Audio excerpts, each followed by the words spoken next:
Hello everyone and welcome to my channel. My name is Jamie and I am restoring this Triumph TR6 for a friend of mine. Hope you enjoyed the last video. If you are new to my channel, why not go and check out the previous videos on this build to catch up. But anyway, in this video I am going to attempt to make the doors fit. But there's a little job I'm just tackling first.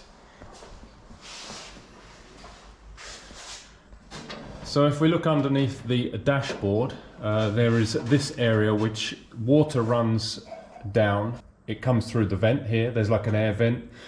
Water runs down here, and then there's these drain tubes here. So this was all rotted out. There's the piece I cut out, and I just made this piece that fits in there, like so.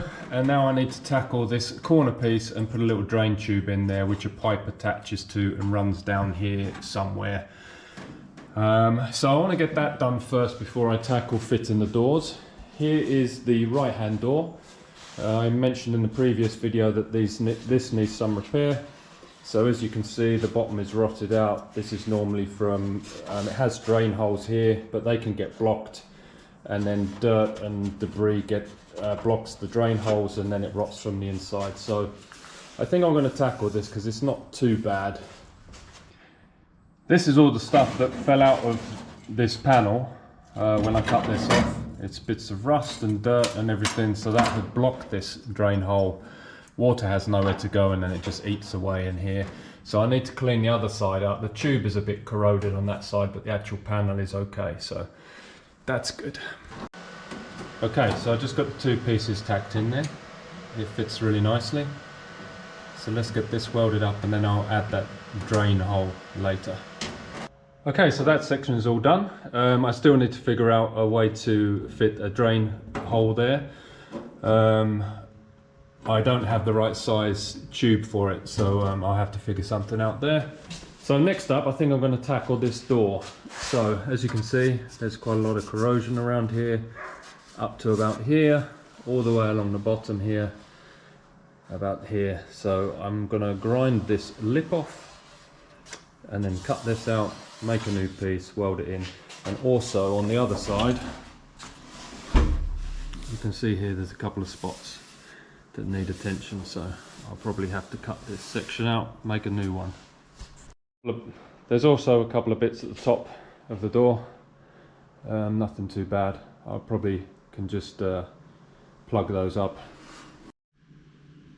Okay, so I just put the door into position with these magnets, and if we see down the bottom of the door here, it gets a bit tighter, and then it gradually gets a bit bigger and bigger. Now this car has shims between the chassis and the body, so you can have some adjustment by playing with the shims. I have put some shims on the rear to lift the rear up, and I think this is pretty much as good as it's going to get, so I need to adjust from here.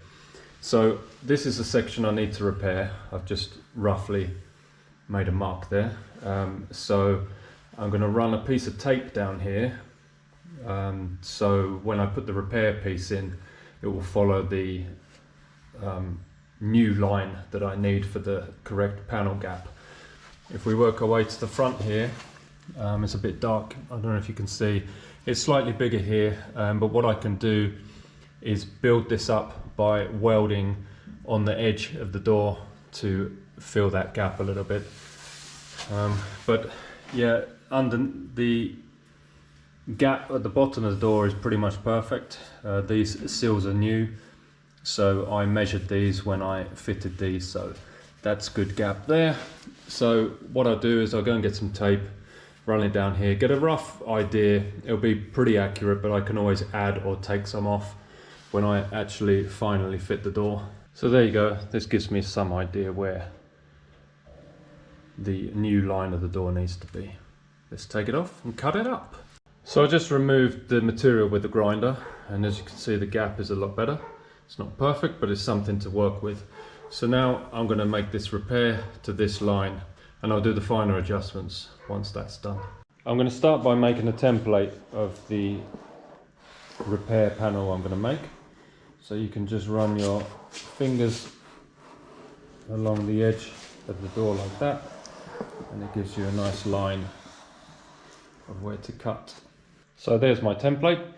When you are repairing a flat panel like this, you can get a lot of heat distortion where the metal expands and contracts when you weld it. It's better to have a curve than a 90-degree cut, because when you're welding, this area where the corner is gets a lot more heat than if you have a curve, because the heat is more consistent throughout the weld.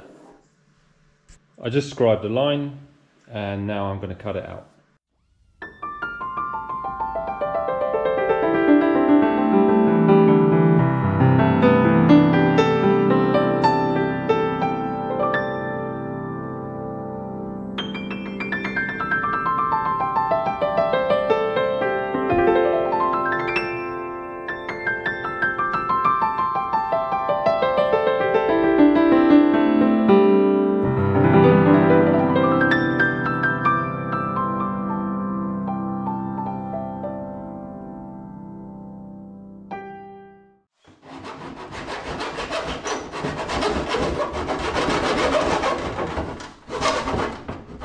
Now I transfer my template onto a piece of steel, and these two edges I need to have a folding over edge, because on the edge of here this is actually fold over and clamped like that.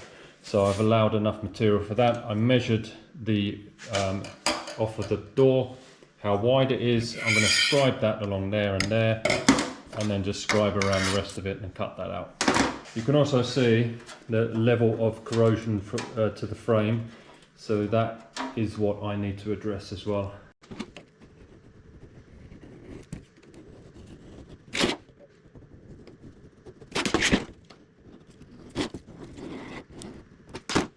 Now to cut this out using some tin snips. There it is cut out.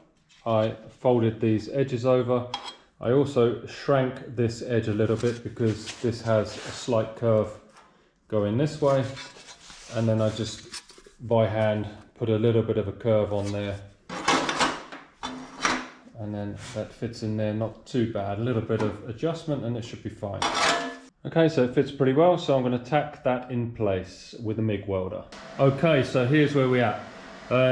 I made a few tacks and then I used the dolly with a hammer, because what happens is the welds will shrink and it can pull the panel inwards. So then you get a dip like this.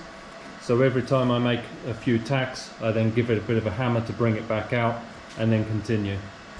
Also, when I'm tacking this, I'm not doing them one after the other like this. I'll do one here, one here, one here, just to spread the load of the heat. If you concentrate in one area, then you're more likely to distort the metal. Okay, so it's pretty much welded up. I always like to clean the welds with a wire brush on a drill, and then you can see if there's anything you've missed. If there are some tiny pinholes between two close welds, then don't try to weld them. Grind this back and then weld them. Otherwise you're just going to build up on the welds either side and it's not actually going to penetrate the panels. So now I'm going to grind this off. Be very gentle when you grind weld off, because that also creates heat and can cause distortion as well. So I'm going to carefully grind this off, and it might need a little bit of planishing.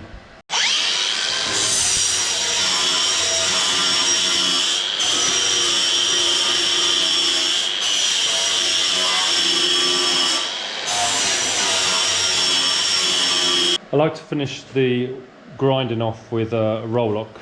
This is 36 grit, and this is just more accurate than using the big grinder.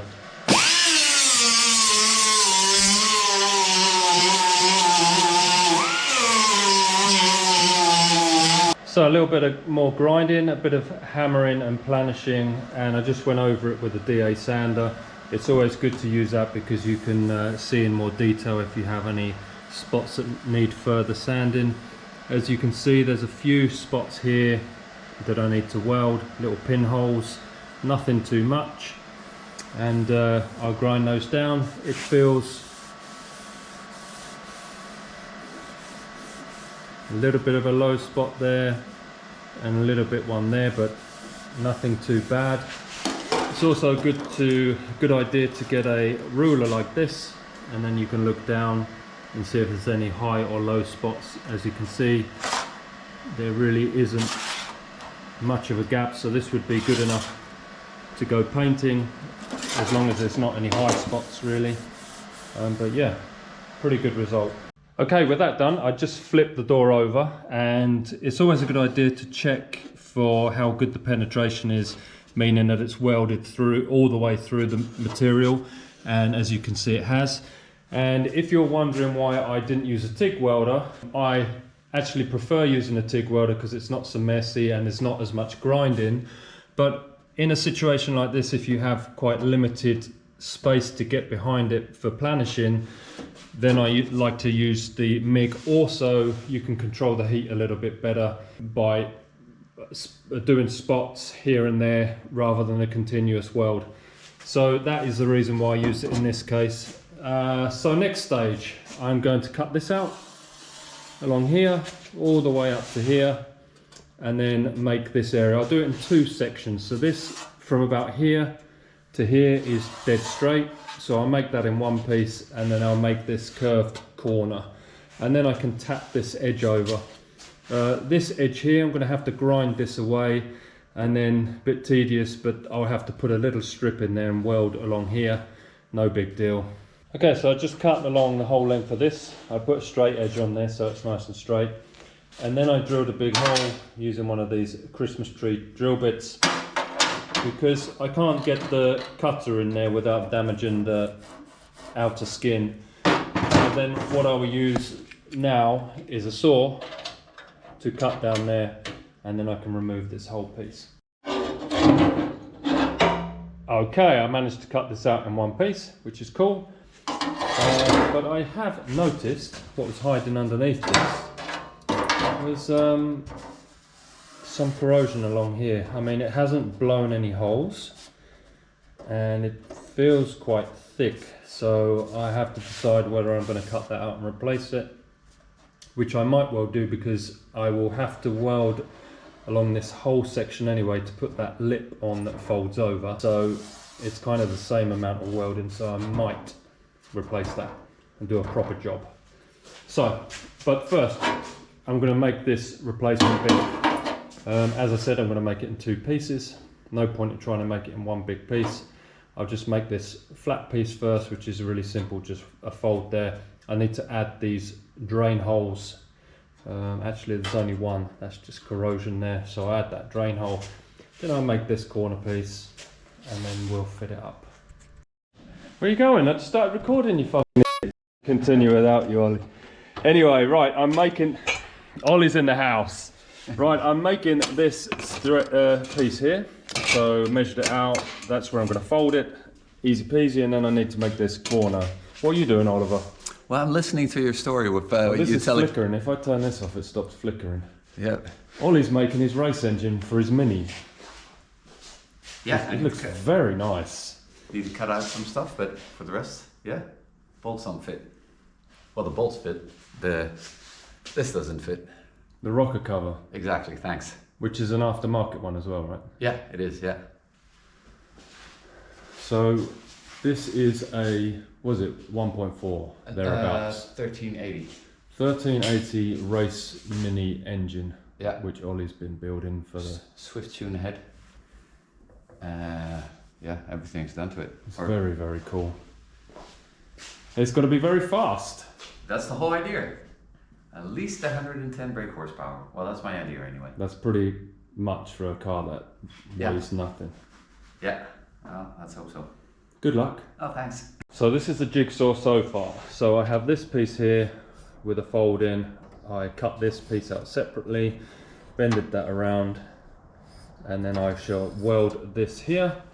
And then this is the first bit I made. I just trimmed it down, so now it fits in there nicely. So I'm going to weld all this in first before I repair this other patch, just because this gives a nice straight edge as a guide to the original door. So that's what I'm going to do. Okay, so I'm going to just weld this piece in here, and I'm actually going to use a TIG welder this time. I got these sections tacked in, and I just ground off the tacks, and I'm going to TIG weld it because MIG welding is so messy and sparks fly everywhere and you burn holes in your jumper. So I'm going to TIG weld this. This is a really handy tip, and I only learnt it this morning through an Instagram video. So this is normal welding rod, and this is 1.5 millimeters thick. And sometimes it's just a little bit too thick when you're welding something like this door, because it's only 0.7 probably of a millimeter thick steel. So this 1.5, when you add it, it just adds a little bit too much, and it's more for you to grind off. However, if you take the wire from your MIG welder, which I have a piece here, this comes in either 0.6 or 0.8. This is 0.8 of a millimeter thick, and this is more suitable for this application. But the problem is that when you take it off the reel, it's all wobbly and it's really hard to feed in when you're welding. Well, in the video this morning, they basically put one end in a drill and the other end in the vise, and then they spun it round and it straightens it out. And I can tell you, I just tried a test piece and it worked perfectly. Look at that. Perfectly straight. Well, pretty much. See that? All wobbly.